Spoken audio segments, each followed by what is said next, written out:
তার মধ্যে দিয়ে আমাদের একটা ধারণা ছিল যে কিভাবে ক্লাবের সাফল্যটাকে ধরে রাখা যায়, সেটা আমরা চেষ্টা করেছি। কিছুটা সফল হয়েছে, আমি তার বৃত্তান্তে যাচ্ছি না, কারণ অনেক সময় নিয়ে নেবে।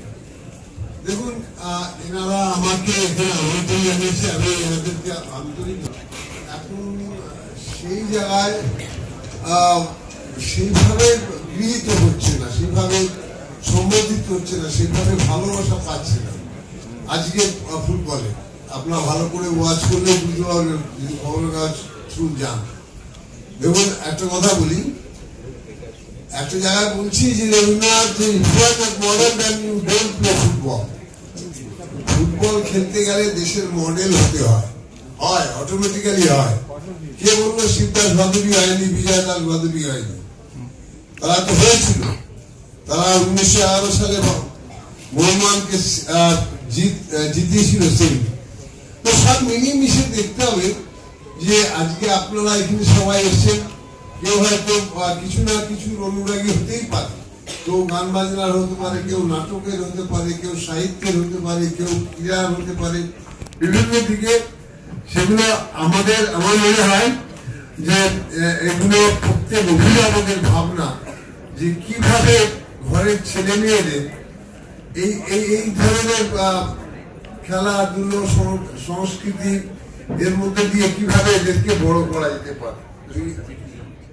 হচ্ছে না, এটা হাতে ধরে দিলে হয়ে গেল।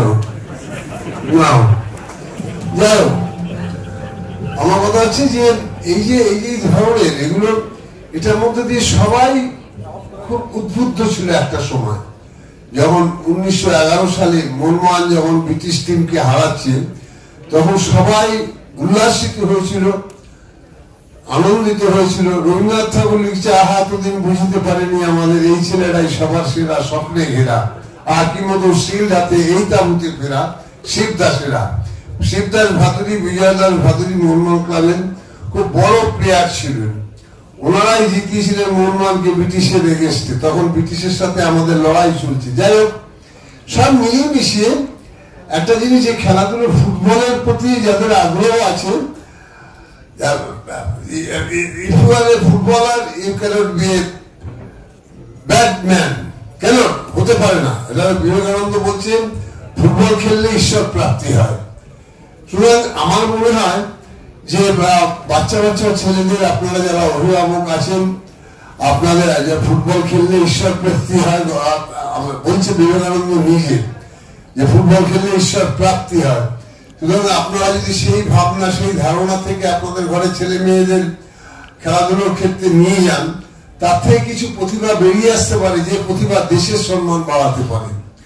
একটা সময় দেখবেন যে আমাদের দেশের ফুটবল খুব ভালো জায়গায় ছিল, আজকে আস্তে আস্তে আস্তে কমছে। কারণ হচ্ছে মানুষের অগ্রাহ্য মানসিকতা। যাই হোক, আমি অনেক কথা বলে ফেললাম, একটু কথা বলার কোনো দরকার ছিল না। তবু বলবো যে আপনারা যে আমাদের যেভাবে ফুটবলটাকে যেভাবে আপনারা সম্মানিত করেছেন, মানে আমাকে করা মানে ফুটবলকে করা। কারণ আমি যে দারুণ কিছু খেলেছি তা তো নয়, তবে খেলেছি। একটা ক্লাবে 18 বছর খেলেছি, একটা ক্লাবে আমি সব রকমের টুর্নামেন্ট আমরা দিয়েছি। আমি ভারতবর্ষের সব রকম পুরস্কার আমার ঘরে আছে।